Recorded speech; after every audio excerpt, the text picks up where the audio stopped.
Glória a Deus.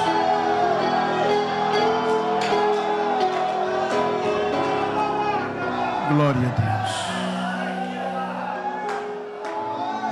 Queridos, saúdo a todos com a paz do Senhor. Quero ler o texto, tendo em vista que nós estamos em um trabalho para um despertamento, um avivamento missionário, que é a coluna da igreja, a evangelização aos povos. Eu quero ler um texto que se encontra no Evangelho segundo escreveu São Mateus,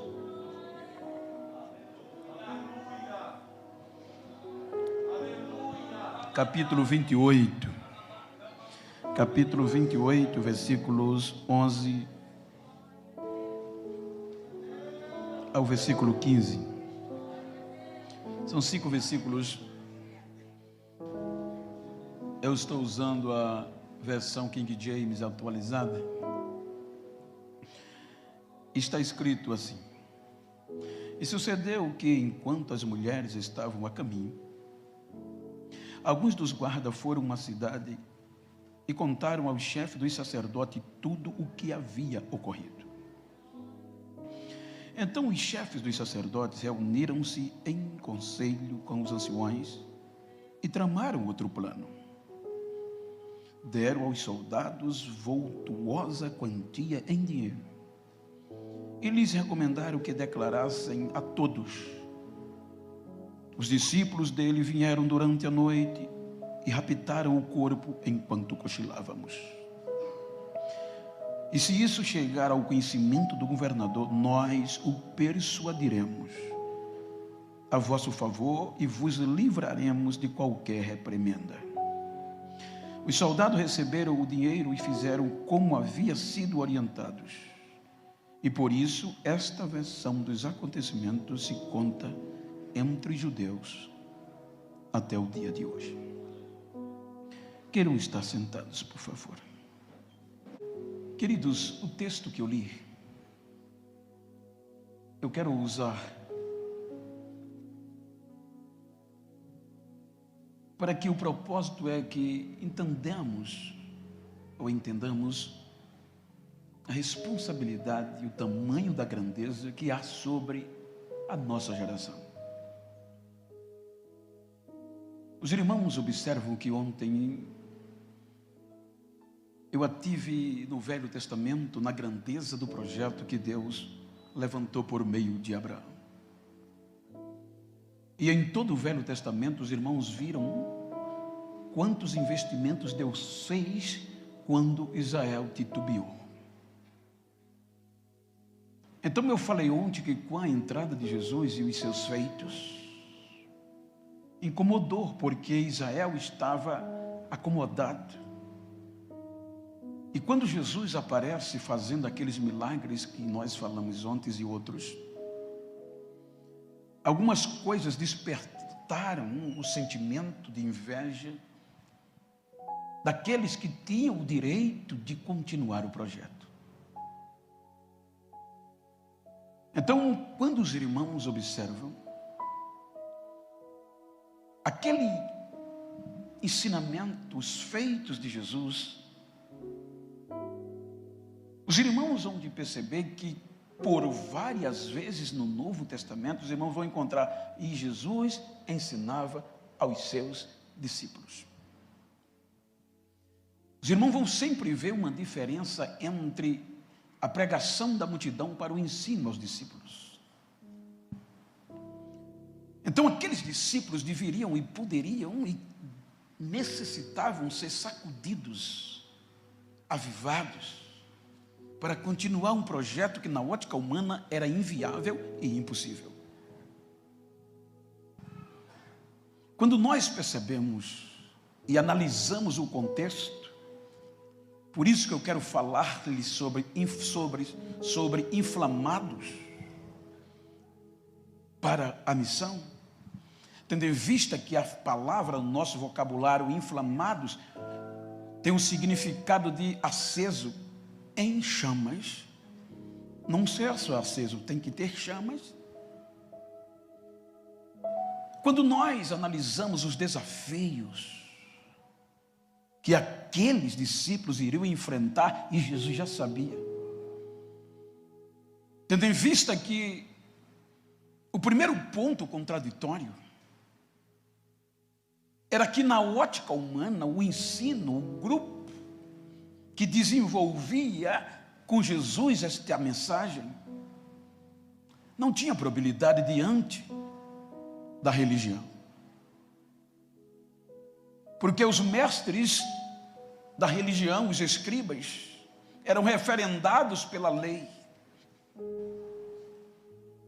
Os seus discípulos representados pela lei, referendados. Mas Jesus não. Para eles, Jesus era mais um aventureiro, um perturbador da ordem pública, um herege. E, para piorar, surgiu do norte, da Galileia, aonde eles diziam que, num contexto religioso, nunca viria nada de bom dali. E ele e seus discípulos. Então, enquanto Jesus estava, os discípulos só observavam e aprendiam. Então Jesus sabia que eles iam enfrentar desafios terríveis, como culturais, religioso, político e econômico. Então veja que isso foi os principais motivos que Jesus enfrentou. Então, quando Jesus vai cada vez mais crescendo no conceito popular, aonde ia atingindo até pessoas da liderança religiosa, sacerdotes, como Jairo e outros. Isto era, uma nossa linguagem, presidentes regionais. Então eles levantam o primeiro plano para parar o avanço do Evangelho, os ensinos de Jesus. Primeiro, vamos prender esse rapaz.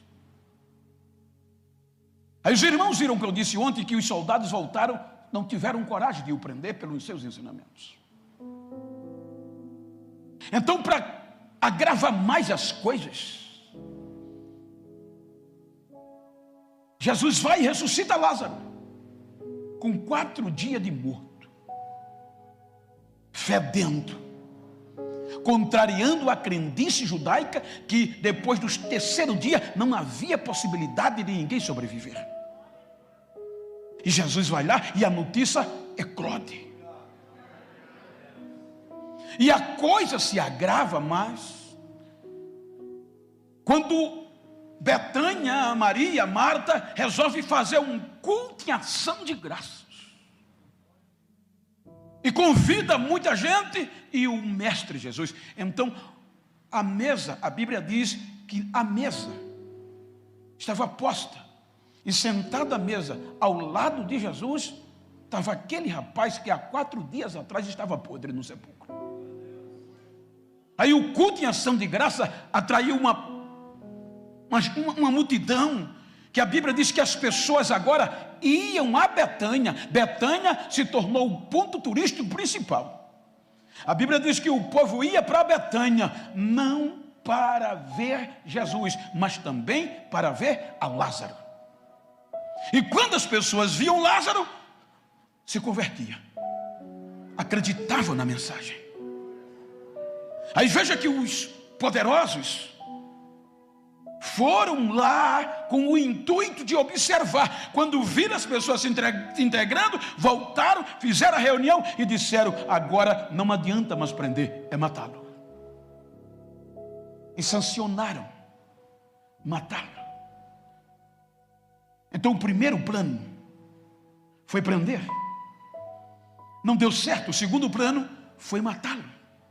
Porque matando acabava, porque muitos já tinham aparecido se dizendo ser o Cristo, mas nunca nenhum tinha feito o alvoroço que se fez. Aí disseram: vamos matá-lo. E resolveram empreender.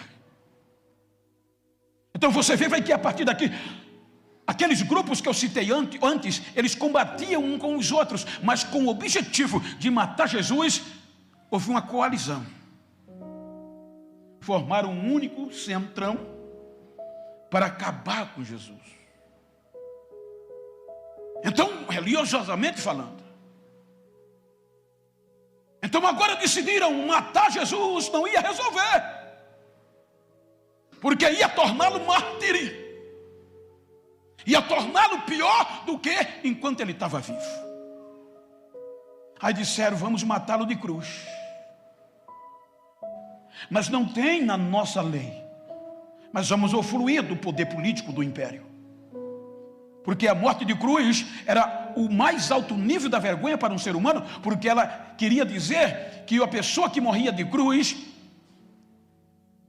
era o mais alto nível de periculosidade, inimigo do império, insurreição, perturbador da ordem pública. Só morria de cruz quem não tinha direito. Qualquer pessoa que fosse levada à morte de cruz, só havia duas opções: a vergonha e o esquecimento.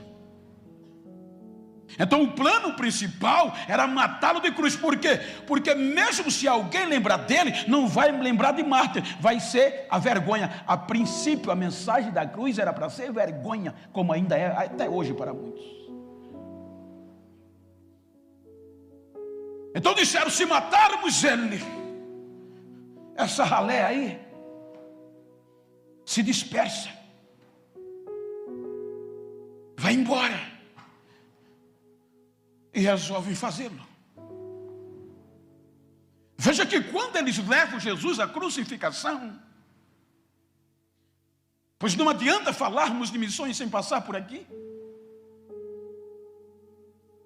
Veja que quando eles prenderam lá no Getsemane, os próprios discípulos correram, e os mais próximos ficaram de longe. Quando Jesus é crucificado naquele dia de sexta, antecedendo a Páscoa, a Bíblia diz que a vergonha foi tremenda. Depois da humilhação do dia, depois de ser cuspido, machucado, dilacerado pelos chicotes, agora ele é exposto ao ápice da vergonha. Por isso que Paulo ao Filipenses diz: ele suportou o opróbrio, a vergonha. Ele agora está no alto por conta da sua mensagem, que era voltada para os perdidos e para todos que nela crescem. O maior investimento de Deus para resgatar o homem estava sendo exposto à vergonha pelo próprio projeto que foi levantado para o divulgar. Veja que você vê choros, você vê lamentos, mulheres batendo no peito, mas ele estava no alto crucificado. Era sexta, e no sábado era Páscoa, o grande dia. Então os judeus não permitiam nenhum corpo no dia de sábado ficar pendurado, e nem permitia fazer sepultamento. Então todos que fossem crucificados aqui teria que ser tirado da cruz naquele dia. Veja que o plano deles, o segundo plano, parecia dar tão certo, que Jesus foi crucificado 9 horas da manhã, até as 3 horas da tarde, só escárnio. As pessoas passavam o pé da cruz e diziam: não disseste que era o Cristo? Desce, e a gente acredita. Judeus meneavam a cabeça, que é uma ofensa para os judeus, cuspiam no alto,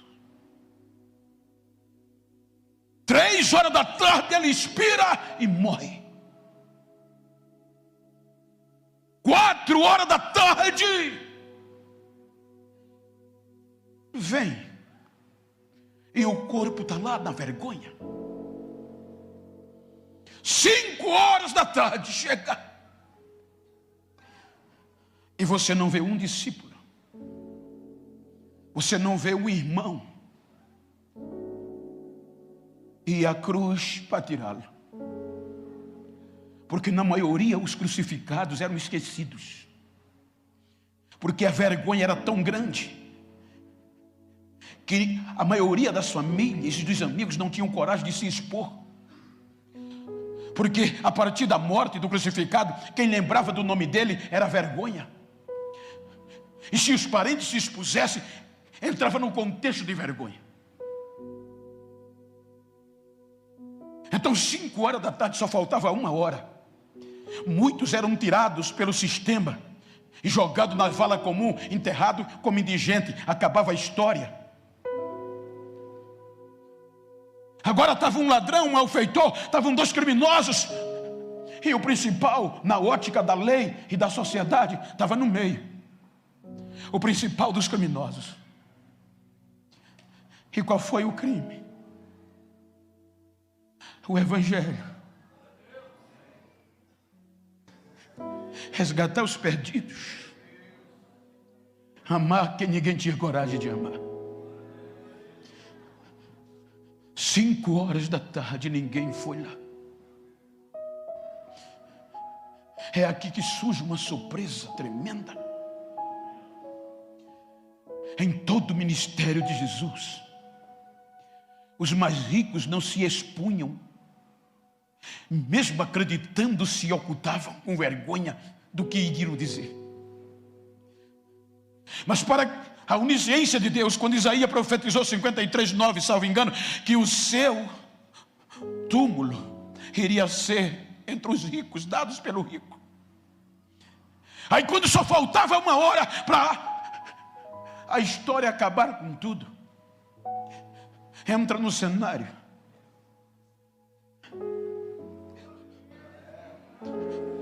surpreendendo a religião e Pilatos, um homem chamado José, oriundo de Arimateia. Por que surpresa? Porque o contexto histórico diz que ele era rico, senador, era membro do mais alto nível da magistratura dos judeus, o Sinédrio. Então ele agora se expõe e vai a Pilatos e diz: me dá o corpo dele. Enquanto os irmãos, a família e os discípulos não tiveram coragem de se expor, aparece um homem do alto escalão da magistratura e se expõe: deixa eu tirar o corpo dele da cruz. Pilatos é surpreendido, manda certificar que ele já havia morrido e dá ordem para José tirá-lo do túmulo, da cruz. A outra surpresa, Nicodemos. Nicodemos não era um qualquer, ele fazia parte do contexto teológico da lei, era mestre. Esses 2 homens aparecem do nada na história, se expondo e investindo muito valor no projeto Missão. Enquanto muitas vezes a gente tem a história, sabe que ele está vivo, e a gente geralmente desiste na maioria da dificuldade, esses 2 homens importantes pegam tudo que tem para investir em um cadáver.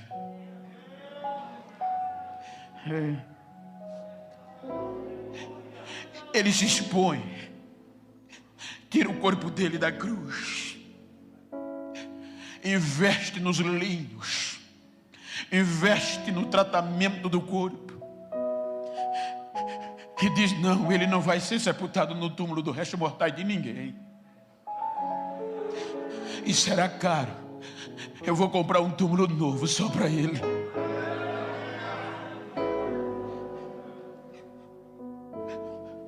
Os discípulos não aparecem. José e Nicodemos sepultam Jesus e a pedra é rolada. Enquanto a religião, os sacerdotes vibravam e diziam: o plano deu certo. Mas lembra que ele disse que ia ressuscitar? Vamos fazer o seguinte: não pode deixar o túmulo exposto. Vamos pedir ordem ao governador para botar uma escolta lá. E não era uma escolta, eram peritos. E colocaram lá, lacraram com um lacre imperial. Os irmãos vão de convir que na lei há um crime. Com a Polícia Federal chegou, que se ela cercar, lacrar com aquela fita, quem violar vai sofrer as sanções da lei. Então o lacre do imperador era pior do que isso. E a escolta estava lá 24 horas. Mas na manhã do terceiro dia, a vergonha já estava garantida. O plano parecia que tinha dado certo. Aqueles mais próximos tinham desistido. Os mais íntimos voltaram para casa e disseram: não valeu a pena. Terceiro dia, as mulheres vão lá não com o objetivo de o cultuar, de vê-lo vivo, mas vão lá para colocar perfume no seu corpo, para não deteriorar-se tão rápido. Mas quando chega lá, os anjos dizem: a gente sabe quem é que vocês estão procurando, mas ele já não está mais aqui. Ele já ressuscitou. Vá e diga aos seus irmãos que ele vai adiante de vocês para a Galileia. Não perdam tempo, vão. Aí Mateus diz que frustrados, porque a Bíblia diz no contexto anterior que os soldados, quando viram, desmaiaram e ficaram como mortos. Mas o texto que a gente diz lá, enquanto as mulheres corriam para dar notícia aos seus irmãos, os soldados, alguns deles levantaram e correram. Veja que os soldados não foram procurar Pilatos. Os soldados não foram procurar o seu quartel. Foram procurar os sacerdotes, os chefes dos sacerdotes. Não foi o diácono, não foi o presbítero, foi os chefes dos sacerdotes. E contaram o que viram. E eles se assustaram e disseram: agora vai ser pior. Vamos fazer o seguinte: nós vamos dar uma quantia muito grande de dinheiro a vocês, e vocês vão divulgar que é mentira, que os discípulos dele vieram enquanto vocês cochilavam. O contexto está aqui, porque era inconcebível um soldado, um perito, um soldado romano cochilar. A cabeça estava a prêmio se eles dormissem em serviço. Aí por isso que eles dizem: se o governador souber que dessa conversa, a gente vai lá e persuade ele, e não nada vai acontecer a vocês. Pegaram um monte de dinheiro, deram aos soldados, e eles espalharam que a ressurreição de Cristo era uma mentira. Os discípulos roubaram o corpo dele, e nós lemos, e isso foi o que se espalhou nos judeus. E o pior, a cidade naquela época era Páscoa, tinha pessoas de toda parte do mundo dentro de Jerusalém. Enquanto eles divulgavam que era mentira, Jesus podia aparecer no templo vivo de novo, mas não. A preocupação dele agora é mostrar para nós a maior mensagem de missões. Enquanto a religião divulgava que ele continuava morto e ele não tinha ressuscitado, ele vai recuperar os feridos, os missionários feridos.